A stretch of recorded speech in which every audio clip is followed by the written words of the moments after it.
Bonjour, hello, ulakut y buenos días. Je suis très heureuse de vous accueillir à la toute première cérémonie en l'honneur des prix canadiennes pour les femmes, la paix et la sécurité. Je suis l'ambassadrice Jacqueline O'Neill, and I'm joining you from the traditional unceded territory of the Algonquin and Anishinaabe people. So far too often, when this community gathers, we focus on crises and complex, painful problems. But today is different. Today we honor and we celebrate and we find joy and inspiration in the beauty and the vision of our friends and our colleagues' work. Now, I know not everyone associates joy with a Zoom session, but again, today is special. Nous entendrons de la part des femmes baptiseuses de la paix. Nous entendrons non pas un, mais deux ministres canadiens et du président du remarquable Centre de recherche pour le développement international. So everyone joining today knows all too well that women peace builders are often targets of threats and violence. And so with their security in mind, we've invited to this live ceremony only a select group of special allies and champions. And unfortunately, we've had to disable any interactive functions for this moment. But we will post the whole event online soon for the rest of the world. And we do ask you to post or tweet anytime. Everyone featured today is comfortable being recognized publicly. So please use the hashtags on the slide, Peace by Her, Paix au Féminin, and help us celebrate and bring recognition. Finalement, nous avons des services d'interprétation en langue des signes américaine, en anglais, en français, en inuktitut, en russe et en espagnol. Alors, sans plus tarder, j'ai l'honneur de vous présenter notre hôte, la ministre des Affaires étrangères du Canada, qui est elle-même une femme baptiseuse de la paix, l'honorable Mélanie Joly. Madame la ministre. Merci, Jackie. Bonjour tout le monde. C'est vraiment merveilleux de participer à la toute première cérémonie de remise des prix Femmes, paix et sécurité et de célébrer des personnes aussi exceptionnelles. Le Canada a été un fervent partisan de l'agenda Femmes, paix et sécurité depuis le début et on va continuer notre travail jusqu'à ce que les femmes soient représentées de manière égale dans toutes les questions de paix et sécurité. Pourquoi? Bien, c'est simple, parce que les femmes ont le droit à une participation pleine, égale et significative à toutes les prises de décision. Et parce que les femmes sont essentielles à la construction d'une paix inclusive et durable. On sait déjà que les femmes sont de puissants agents du changement. Mais les femmes se heurtent aussi encore à beaucoup trop d'obstacles. Nous allons parler de certains de ces obstacles ensemble aujourd'hui et nous allons entendre des femmes qui les surmontent. Alors, je suis franchement très ravie d'être rejointe par mon collègue que j'estime beaucoup, que j'aime beaucoup, que je considère un ami, Marc Miller. Oui, Marc, c'est toi. Et aussi le président Jean Lebel. Bonjour, Jean. Merci d'être avec nous pour nous donner le coup d'envoi. Alors, notre thème cette année est les femmes bâtisseuses de paix. Et pour ce travail, pour leur contribution essentielle à la paix et à la sécurité au Canada, dans le monde entier, les femmes méritent d'être reconnues. Alors, nous sommes impatients d'entendre ces femmes exceptionnelles et d'affirmer la nature extrêmement importante, voire vitale, de leur travail. Merci.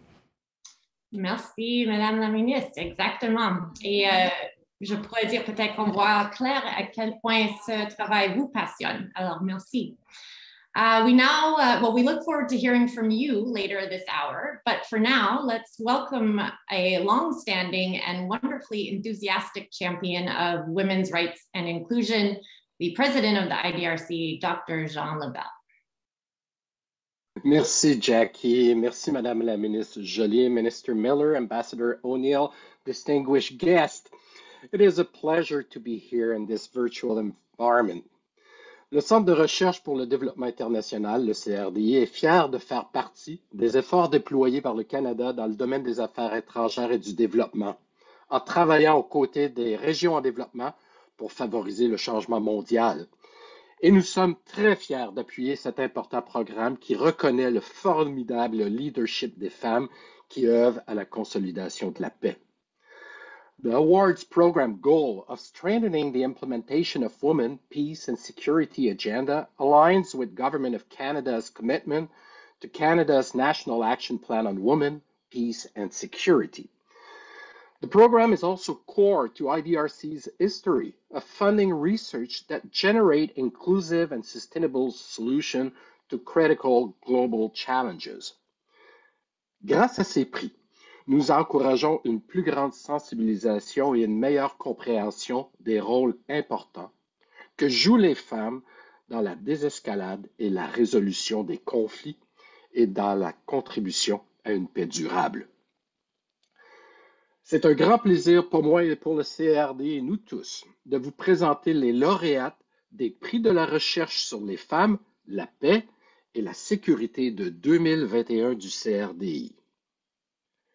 Le premier prix récompense les travaux menés en Syrie et au Yémen par deux lauréates qui étudient les répercussions de la pandémie sur les femmes chargées de la consolidation de la paix et les stratégies qu'elles utilisent pour contrer les menaces numériques croissantes pour leur sécurité et leurs efforts visant à contrôler leur activisme. Les deux lauréates sont Afsa Afalal et Mousna Derid. Afsa et Mona sont avec nous à l'écran, je crois. Bienvenue.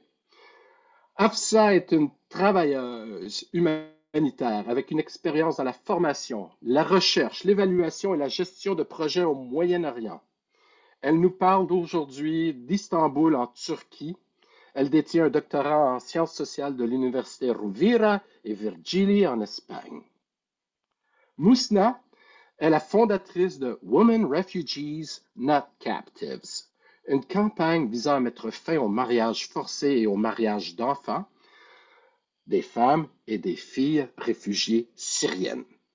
Elle est candidate à la maîtrise en politique publique et en administration publique à l'Université Concordia, ici même à Montréal, au Canada. Alors, félicitations Afsa et Mousna. Vous faites un travail remarquable, extrêmement important, dans des conditions extrêmement difficiles au Yémen et en Syrie, des pays en situation de conflit grave. Vous travaillez avec des femmes sur place et à l'extérieur du pays. Dites-nous quelques mots à nous, notre auditoire ici, sur l'importance de cette recherche pour la paix et la sécurité des femmes. Afsa, je commencerai avec vous, s'il vous plaît. Merci, Monsieur Lebel. Madame la ministre, Monsieur le ministre, Madame l'ambassadrice, Monsieur le Président, chers invités. Tout d'abord, nous souhaitons remercier le CDRI pour cette opportunité. C'est un grand honneur pour nous de contribuer à mettre en lumière les défis auxquels font face les défenseuses des droits humains, les activistes et les femmes constructrices de la paix dans la région MENA.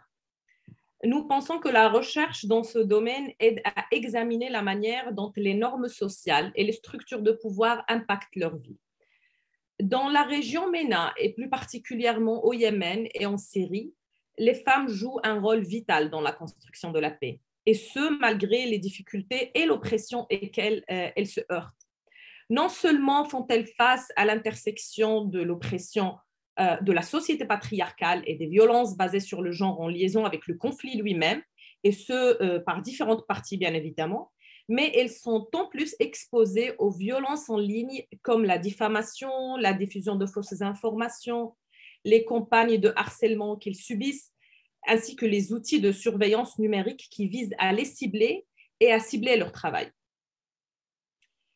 Tandis que la liberté d'Internet continue à être restreinte et perpétuellement attaquée dans la région MENA, les autorités se sont servies de la pandémie comme prétexte pour continuer l'application de politiques répressives. Ainsi, la pandémie a suscité des défis supplémentaires à ces femmes.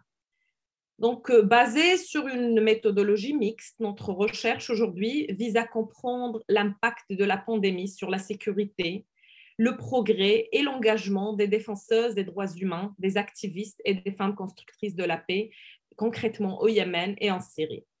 Elle vise aussi à étudier l'efficacité des mécanismes de protection et les mécanismes d'ajustement visant à contribuer au renforcement de leur participation et engagement dans ce contexte. Lors de notre travail de terrain, nous avons rencontré Amina, nous avons rencontré Karima, Lamis et d'autres femmes.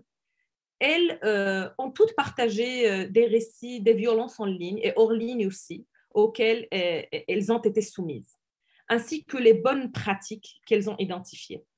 Pour l'heure, plusieurs de ces femmes demeurent menacées et vivent dans l'attente de recevoir du soutien et surtout plus de solidarité.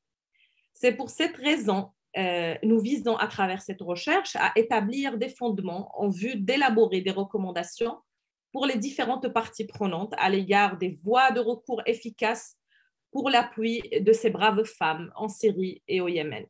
Thank you very much, and I will now give the floor to my colleague Musna.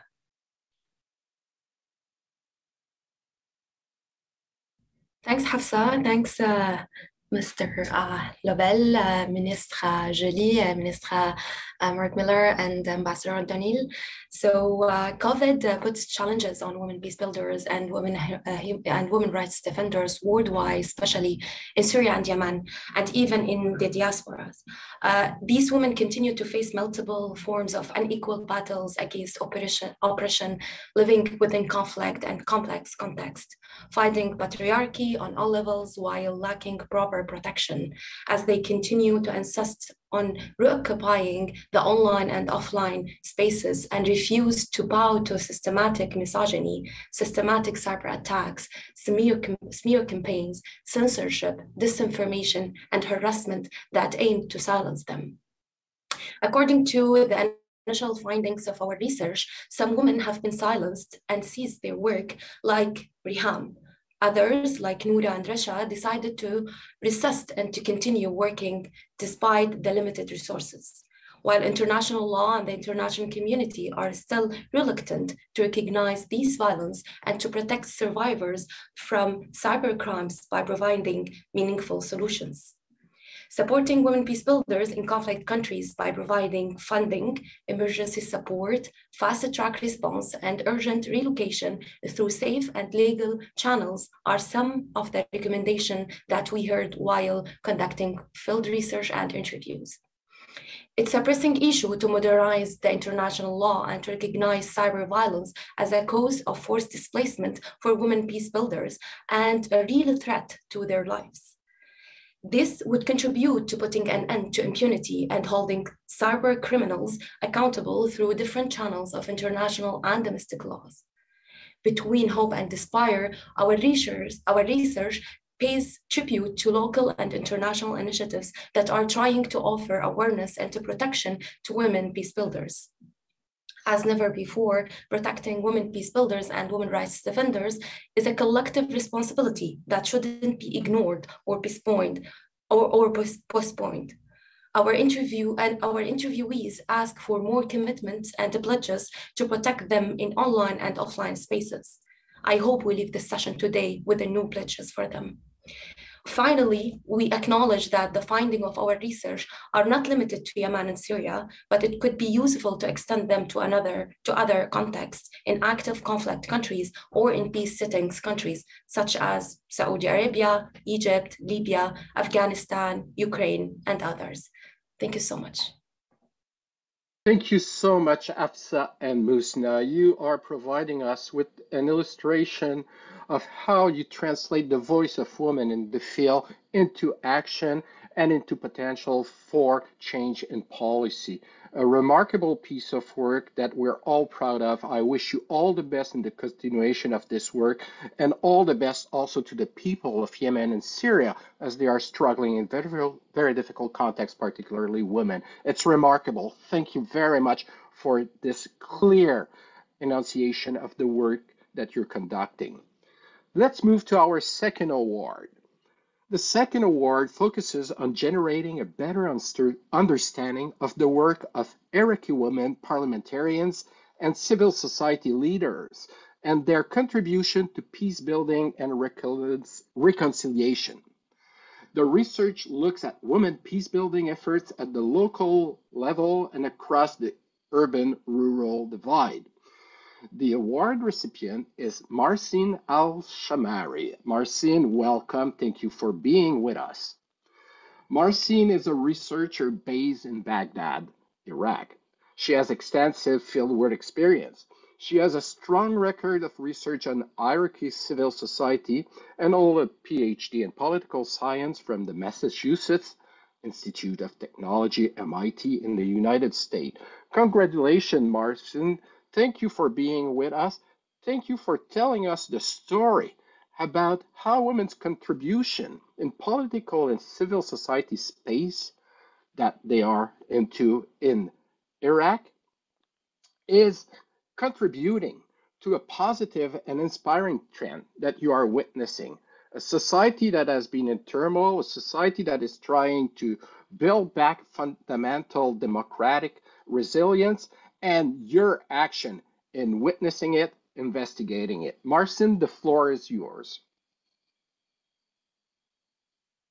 Hello, everyone. Merci, President Lebel, for the introduction and for your support. Merci, Ministers Joly and Miller and Ambassador O'Neill, for taking the time to be with us today. Thank you very much for the honor of this award and the honor of presenting my research here today.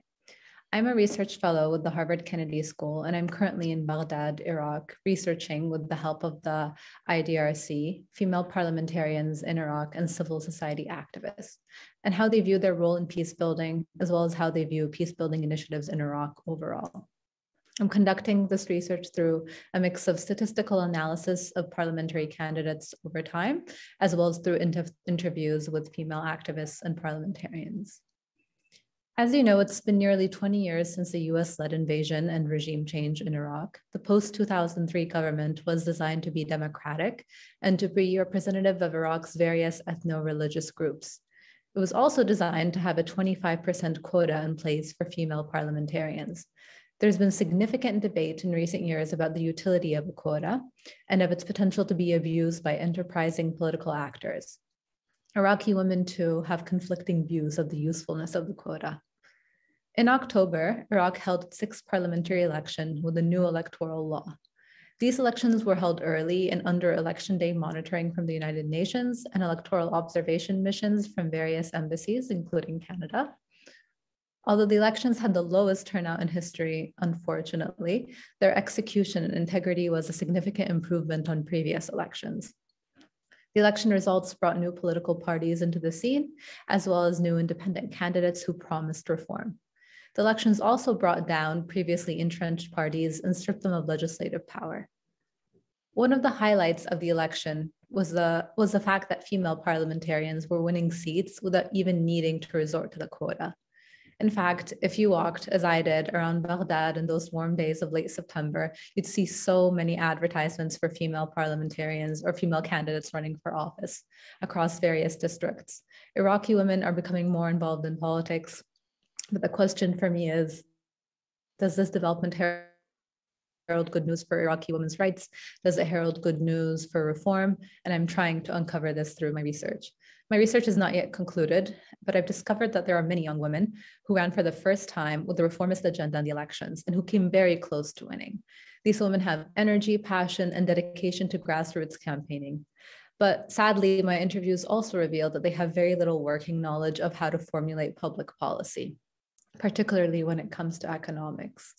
I hope that my research can convince the international community and countries with parliamentary systems like Canada to help promote reform and democratization in Iraq through training and mentorship for many young female candidates and activists who are interested in politics.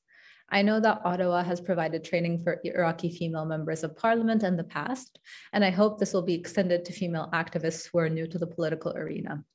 I believe in working through existing institutions like elections, flawed as they may be, and seeking to reform and promote good governance from within. These young women are an investment in Iraq's democratic, safe, and prosperous future. Thank you.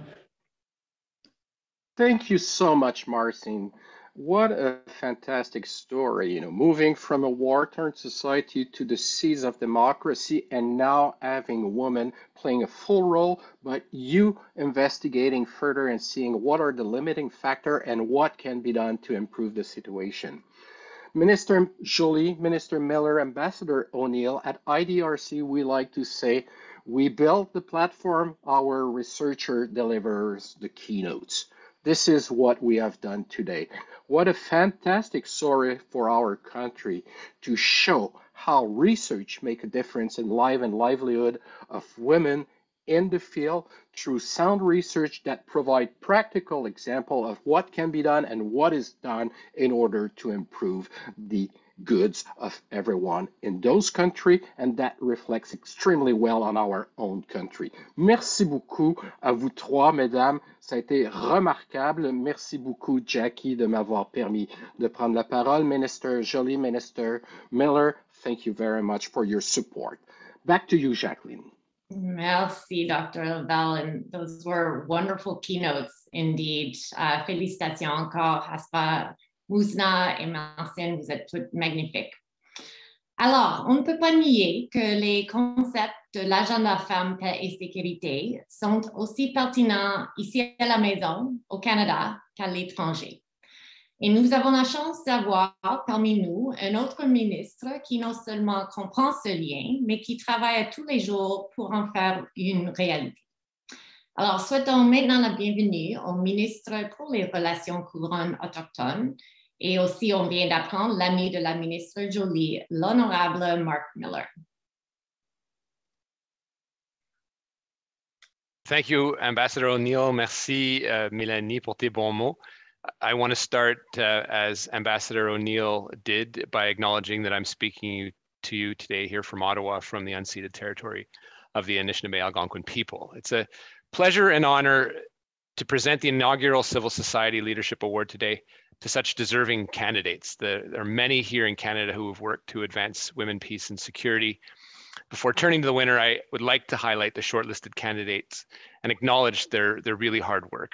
Sarah Wolf has made an outstanding contribution to Indigenous peoples in Canada by working more than 2 decades, primarily in the area of sexual and reproductive health.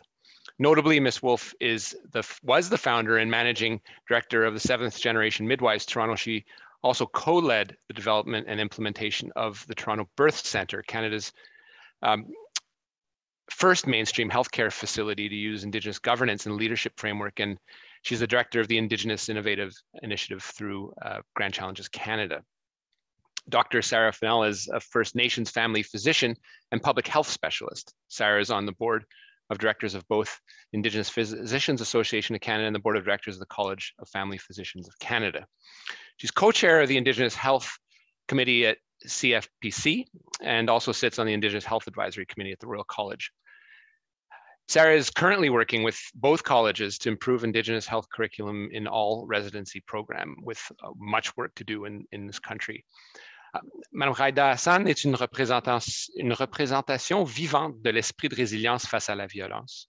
Elle est la fondatrice et la directrice du réseau des praticiens du Canada pour la prévention de la radicalisation et l'extrémisme violent. Elle est aussi co-titulaire de la chaire de l'UNESCO en prévention de la radicalisation et de l'extrémisme violent, une première mondiale qui a contribué à étendre la voix de Madame Hassan au-delà des frontières du Canada. Merci à vous tous pour vos contributions aux femmes, à la paix et à la sécurité au Canada et dans vos communautés. And also a reminder that peace building is something that we need to be doing in Canada, in our own backyards. Now, I'm pleased to present the inaugural Civil Society Leadership Award to Pauktutit Inuit Women of Canada, an organization that has dedicated over 38 years to helping Inuit women reach their full potential in safe, peaceful communities. I've seen firsthand the truth of what Pauktutit President Rebecca Hudlu says: when Inuit women are unified to bring positive change, all Inuit benefit. Thanks to President Hudlu and Pauktutit's work, Canada is engaging with Inuit women and listening to their ideas and solutions to the challenges that Inuit communities face. Much progress has been made over the last few years, including the signing of a historic memorandum of understanding between the Government of Canada and Pauktutit Inuit Women of Canada that provides the foundation for moving forward on reconciliation and addressing issues that directly affect the well-being of rights and safety of Inuit women and children across Canada, within and outside Inuit Nunangat. We need organizations like Pauktutit to take these important steps with us. We count on them to guide us on the right way forward. We can't do our work without them, to health and healing and a better life for Inuit women and children. This award is especially timing, excuse me, is especially timely as President Hulu nears the end of her final term with Pauktutit, but I know this won't be the last we hear of. I hope it isn't, because I know her dedication and her personal involvement in the matter. And in the limited time I've had the honor of being a minister, the interaction with President Hulu has been an extreme learning experience for me, but also I've seen the work that she's been able to achieve, most notably in securing shelters, both within Inuit Nunangat and here in Ottawa. That work remains to be done, but the commitment of the Government of Canada is firm. And I would dare to say, I know it's a team sport, but without Rebecca's direct contribution, this would certainly have taken a longer time to achieve. I want to, before passing it over to President Kudlu, I want to highlight as well the work that our translator Maggie is doing, translating this into Inuktitut in a language that it was on this land well before the language I am speaking was.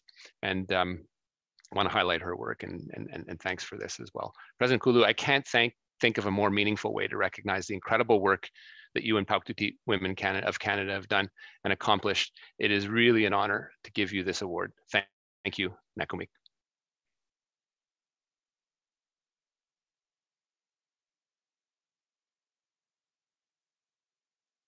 President Kulu, you're muted.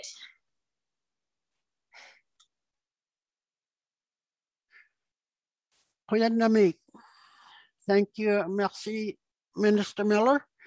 I'm honored to join you from Baker Lake, Nunavut, where it is minus 56 degrees today with the windshield, to accept the Women, Peace and Security Civil Society Leadership Award on behalf of former and current board members and staff of Pauktutit.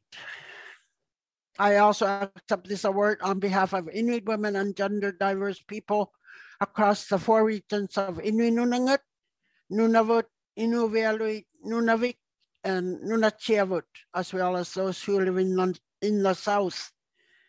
Congratulations to the other award recipients and finalists. Pauktutit is honored to be in your company. For almost 40 years, Pauktutit has worked to address the gaping inequalities and systemic discrimination faced by Inuit women in the areas of healthcare, food insecurity, and economic opportunity. Pauktutit has also worked to improve the personal safety of Inuit women who experience gender-based violence at a rate of 13 times higher than the other women in Canada. Today's award is important recognition that there is still much work to do to protect and promote the human rights of Inuit women and gender diverse people, and that the leadership of Inuit women is imperative to achieving progress. I would like to highlight that Pauktutit's work is sustained and enhanced in 3 ways: by collaboration with Inuit partners, by strong allies in other Indigenous and non-Indigenous organizations, and by the partnership of government leaders and departmental officials in departments such as CERNAC, ISK, and WAGE. In the coming months and years, Pauktutit will build on the momentum we have collectively established to elevate Inuit women's voices and empower Inuit women's leadership at all the decision-making tables, from municipal councils to federal, provincial, territorial governments and land claims organizations. Hoyan Namik, thank you.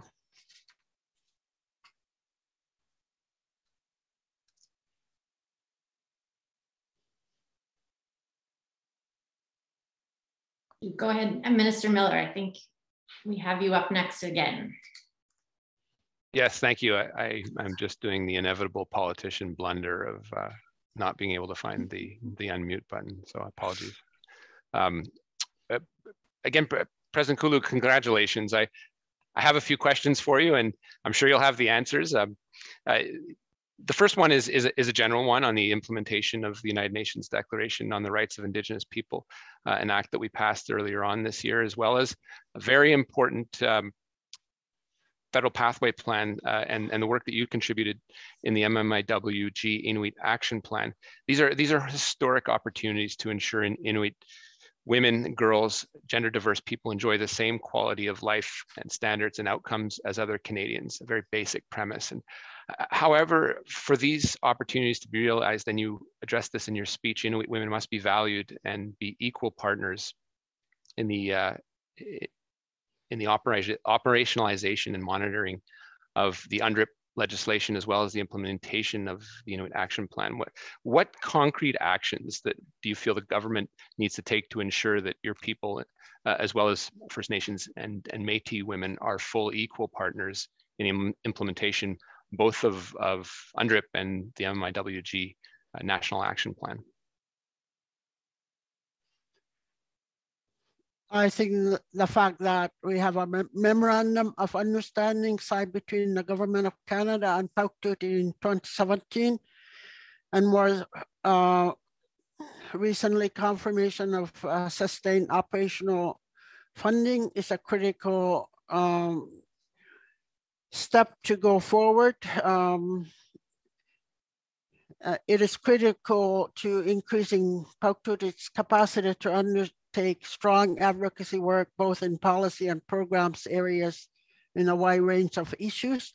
It is critical to engage with upwards of 100 Inuit government and civil society partners and allies to advance the journey of reconciliation with Inuit. And it is critical to amplifying and empowering the voices of Inuit women, not only to decision makers, but also in the news and social media. To cite but 3 concrete examples, since signing the MOU in 2017, PAUC has, as you noted, Minister Miller, secured funding for the construction, operational, and programming of new Inuit-specific shelters for women and children fleeing violence. Signed an MOU with the RCMP to implement concrete measures to improve the safety of Inuit women when they come in contact with the police. Supported Inuit women and their communities through COVID-19 pandemic with the public education to reduce and spread of infections, and by facilitating temporary relief for Inuit families experiencing food insecurity. However, the unvarnished truth is that the progress to reduce barriers to participate in decision-making processes for Inuit women is very slow and piecemeal.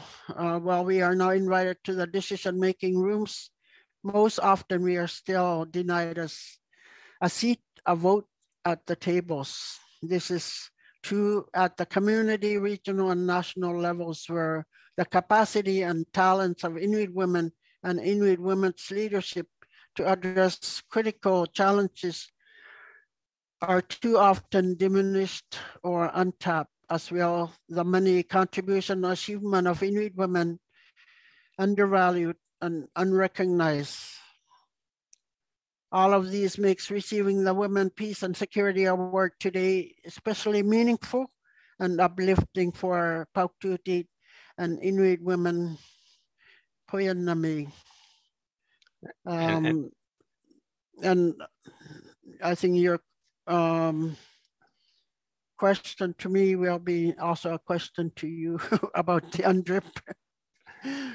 You know, this is, and you've made this eminently clear, President Kulu, is we can't do this without doing it together, and without your organization, with its special advocacy voice above, you know, the regional advocacy associations, land claims holders, making a clear voice for women. That's been made loud and clear, and it is with clear proof points that you've been able to demonstrate that. I remember the words that you offered to me with respect to a very delicate issue in and around keeping your people safe, ensuring food programs that were tailored to your community members, delivered by your people in your language. Same thing with vaccination, appropriate cultural vaccination plans and and people on the ground speaking in your language, in your dialect, for the particular region, and helping people and accompanying people making a decision whether to get vaccinated or not. And the proof is in the ability to protect people from a very unpredictable disease that has hit us for the last 2 years. And without your work, we could not have done it solely from the federal government's perspective. And I thank you for that.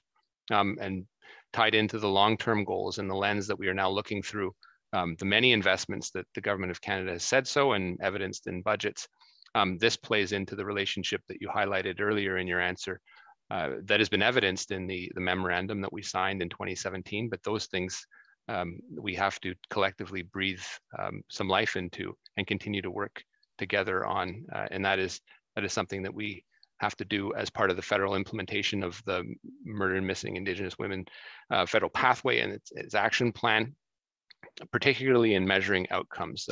This government has made significant budgetary investments, over $2 billion, but measuring outcomes in terms of better lives, equal treatment is something that people are waiting for answers for, demanding answers for, and it's an issue of basic human rights. So the challenge that we face is measuring and deploying those with specific outcomes that are responsive to the calls to justice. And I know you're in your departing role, but your voice will not be forgotten, and I'm sure we'll be working together on that as well. I would use this final opportunity simply to ask you whether you feel there are any elements that where you feel you can hold us additionally to account in perhaps in pursuance of the memorandum that we signed, or in other forms as we continue on our relationship. Okay, the implementation of UNDRIP and the United Nations Declaration on the Rights of Indigenous Peoples Act, as well as the MMIW National Action Plan, are historic opportunities to ensure Inuit women and gender diverse people enjoy the same quality of life standards and outcomes as other Canadians. What concrete actions will the government take to ensure Inuit women are full and equal partners in the implementation of both UNDRIP and MMIWG National Action Plan? And specifically, when you update the Prime Minister and communicate with Canadians about the progress being made to address these priorities, will you and your cabinet colleagues be reporting how gender-based analysis plus lens has been applied and to the deliverables in your mandate letters, and how this process has impacted outcomes? Yes, and that will be a priority as we move forward. I can't assure you that we're there yet, but this is something that we are continuing to apply in all areas, even the ones that are obviously the ones that are clear, but also in other areas where that lens guides our action and frankly holds us to account. And so I appreciate that final point as well. President Kulu, thank you so much. And again, a quick moment to take a step back and congratulate you for all the work you've done and the well-deserved award. Thank you. Thanks to you both for letting us watch that conversation that you just had. Thanks, Minister Miller. Congratulations once again, President Kudlu. It's been a joy to get to meet you through this, and congratulations to all the members of Pauktutit. So now, but not least, let's return to our host, Minister Jolie, for our final awards of the day. Minister Abu. Thank you, Jackie. And also, I thank you, President Kudlu. It's great to have you with us today. Actually, it is an honor. And I think with all the folks that are watching us right now, and particularly with award recipients from all around the world, I think your message is and your example is very, very inspiring. So thank you so much. And also thank you for coping with my friend, Mark Miller. We received many outstanding nominations, and it was not an easy job for the selection committee. Let me highlight the achievements of our 3 shortlisted candidates. Gayan Hambardziumyan. Gayan is a human rights defender and feminist peace builder who works with local communities affected by the Armenia-Azerbaijan conflict. And among her accomplishments is the creation of a women's center in her hometown of Chuchi. The center provides support to survivors of gender-based violence and raises awareness of women's human rights in a patriarchal and highly militarized context. The second one is the Somali Women Solidarity Organization. This is a women-led organization that promotes solidarity among women and increases their participation in peace-building processes in Somalia. Among its outstanding achievements is the establishment of the Women's Platform in Kismayo that spearheads peace initiatives in the area. And in 2018, the members of this platform successfully worked together to prevent the escalation of conflict between clans in the region. And finally, Berta Sonego is a young human rights defender and peace builder and a leader of the Civic Council of Popular and Indigenous Organizations of Honduras. She worked hard to ensure proper investigations into the murder of activist mother, which set a new legal milestone in ensuring accountability for violence and intimidation against human rights defenders and other activists. Now, the winner of the Civil Society Leadership Award in the international category, Tejido Mujer. So despite facing discrimination and attacks against its members, the brave woman behind Tejido Mujer continue their peaceful resistance to the armed conflict in Colombia. Their incredible work includes developing political training schools for Indigenous women, helping to establish gender parity in the governing structures of the larger organization of Indigenous communities, which they are part of, and creating a monitoring system for human rights violation against Indigenous women. So, congratulations. Let me now introduce Regional Coordinator Joanna Acosta, who has joined us today to accept the award. Encantada, Joanna. Congratulations. Felicitaciones. Muchas gracias. Muchas gracias. Queremos extenderles de parte de las mujeres indígenas del Cauca y quizás de Colombia un saludo de resistencia de todos nuestros procesos como mujeres indígenas, como mujeres que nos arraigan a la tierra y a este territorio colombiano. Es un honor para nosotras recibir este premio, pero más para llevar la voz de esas mujeres que están en nuestros territorios, esas mujeres que quizás han sido apagadas sus voces. Y quiero iniciar hoy este premio reconociendo la memoria y la historia de 3 mujeres lideresas indígenas que dieron su vida, que abonaron con su sangre la tierra en nuestro proceso de resistencia y participación política. Son 3 mujeres gobernadoras, autoridades que en su ejercicio de control territorial por la defensa de la vida dieron su vida. Quiero hacer memoria hoy de la compañera Cristina Bautista, autoridad del resguardo de Tacuello, que fue asesinada por los actores armados en un ejercicio de protección de la tierra, de protección de nuestra vida. Quiero hacer memoria hoy a la compañera Argenis Yatacue, autoridad de Corinto, que fue asesinada también en un ejercicio de control territorial. Ella y su compañero fueron vilmente asesinados, apagando su vida por un propósito que es como pueblo indígena, defender nuestra vida como mujeres y defender nuestro territorio. Y asimismo quiero resaltar hoy la vida y el ejercicio político que hizo nuestra compañera Sandra Liliana Peña, el resguardo de Caldono, una compañera que también hizo un ejercicio de control territorial de apoyo a nuestros procesos políticos, pero fue vilmente asesinada. A todas ellas, a esas mujeres que han dado su lucha, su propósito, a todas ellas este premio. Pero también a las mujeres que históricamente han estado en este proceso de resistencia, a nuestras mujeres indígenas de la Guardia, mujeres que hacen un ejercicio de control territorial todo el tiempo y que acompañan estos procesos. Históricamente hemos estado aquí defendiendo la vida, defendiendo esta tierra, y es a ellas a quien debemos este premio, este espacio de resistencia que decimos las mujeres. Y también a nuestras abuelas y a las ancestras que hicieron un trabajo antes, las que estuvieron antes en un ejercicio de recuperación de nuestros territorios, el ejercicio de liberación de la madre tierra. A todas esas mujeres que siembran la tierra, a todas ellas que abonan para que podamos tener frutos, y esos frutos hoy se ven acá, en unos procesos políticos como mujeres indígenas, en unos ejercicios de gobernabilidad dentro de nuestra propia estructura organizativa.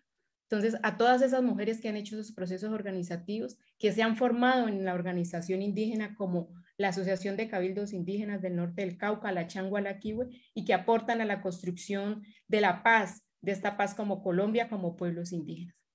Pero también quiero hoy extender mi saludo de resistencia a las otras hermanas mujeres que reciben este premio, a las mujeres de Canadá, a las mujeres de Irak y a las mujeres de Turquía, a esas mujeres porque juntas hacemos un proceso político de resistencia a nivel mundial, juntas avanzamos, juntas hacemos un proceso político para transformar esos procesos que nos han apocado políticamente. Entonces quiero resaltar esa fuerza, unir esa fuerza hoy de mujer indígena que nos arraiga a la tierra, unirme hacia ustedes y continuar esa fuerza que necesitamos para fortalecer estos procesos políticos como mujeres indígenas y como mujeres a nivel mundial.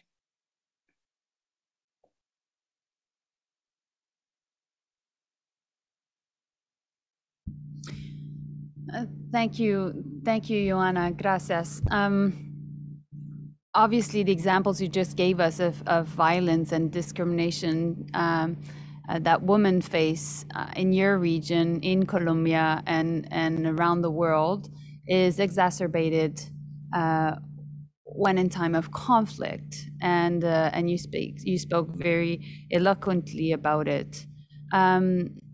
How can countries like Canada protect women peace builders like you, Joanna, and your fellow workers and peace builders to make sure that you're not facing threats and violence? How can we do that?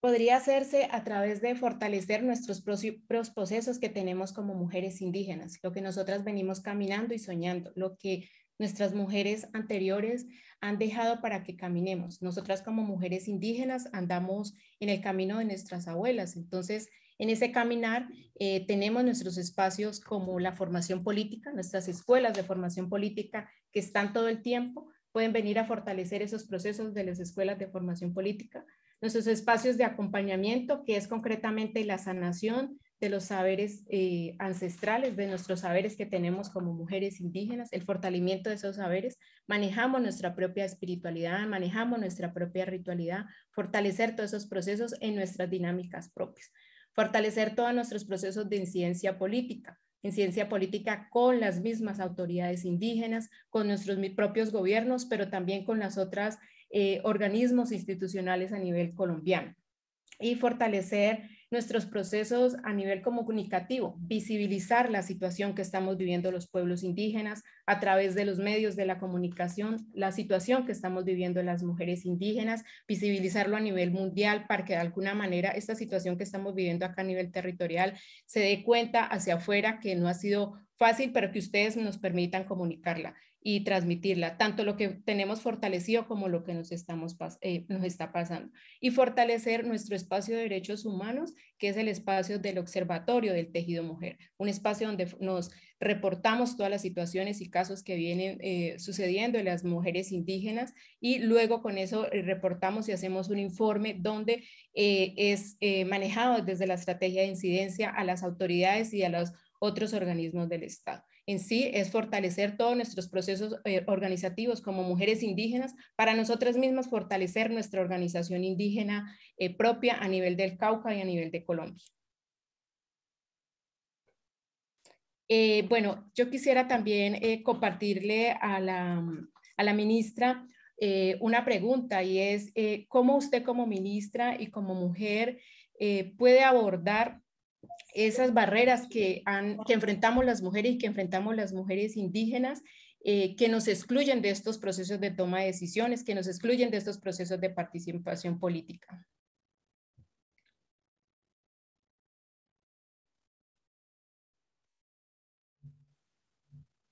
Well, thank you, Joanna. First and foremost, I would like to say that I'm very inspired by your words, by your story. And I would like also to thank AFSA, Muzna, Marcin, and all of you, because you're extremely inspiring. This feminist policy we have is relatively new.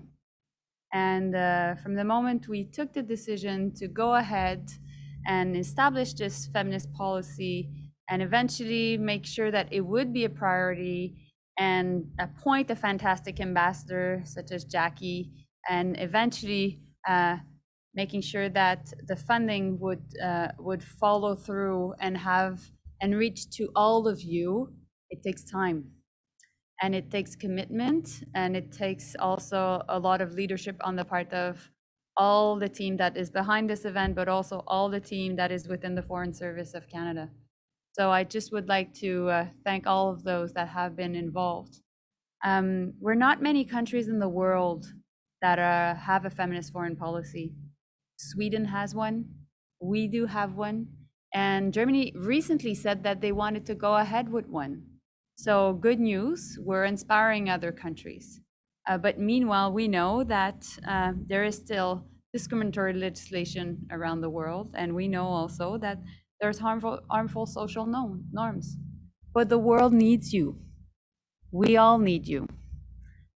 Because this is how we can change one day at a time the misogyny and the discrimination that women are facing.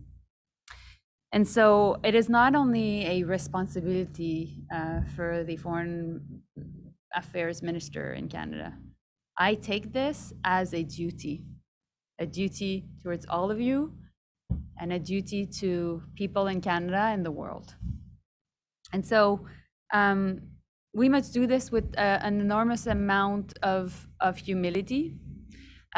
We have to rely on your expertise.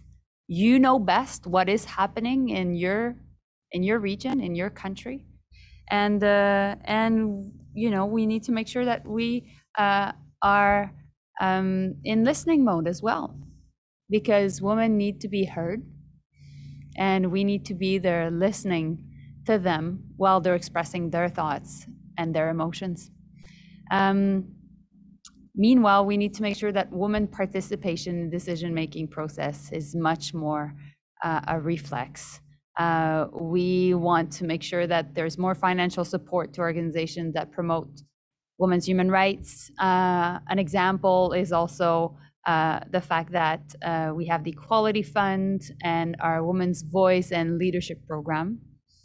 And last year, we dedicated funding to support women's peace builders at the grassroots level. So we need to do more. We need to bring more diverse women from all walks of life involved in this. Please pass the word. It's important also that people in your region are aware of what is available to them.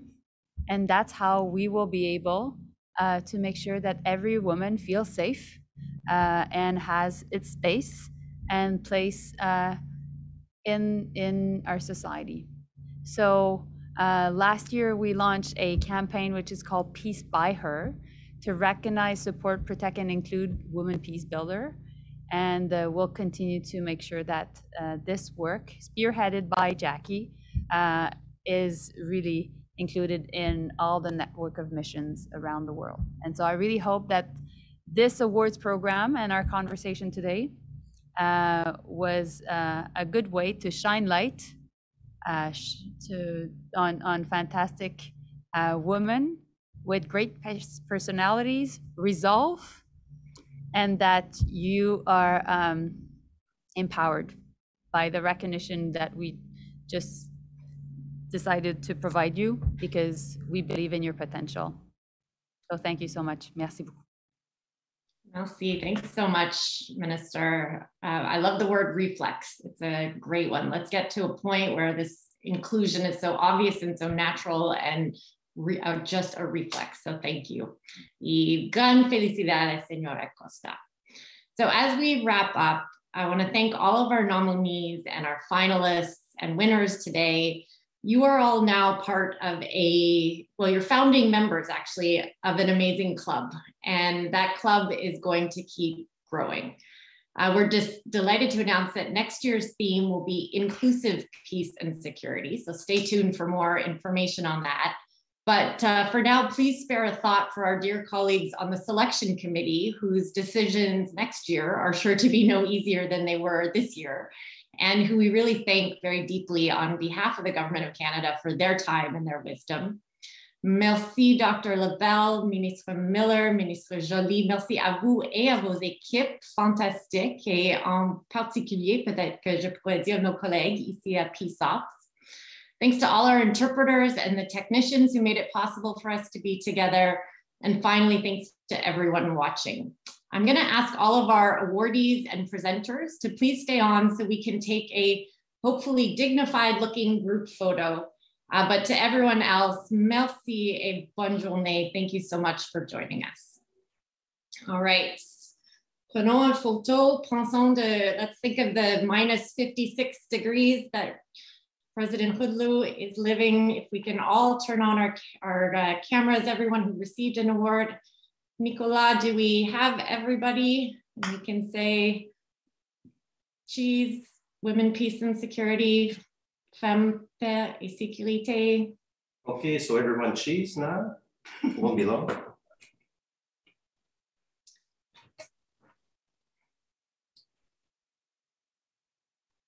And we're good. Yeah. Thanks. Okay, merci tout le monde. Bonne journée. Congratulations. So much. Thank you. Merci. Thank you, ministers. Bye-bye. Merci. Bye.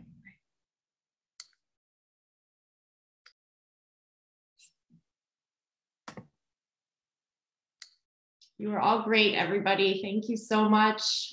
Thanks for sticking to time. It's a miracle. Really appreciate it.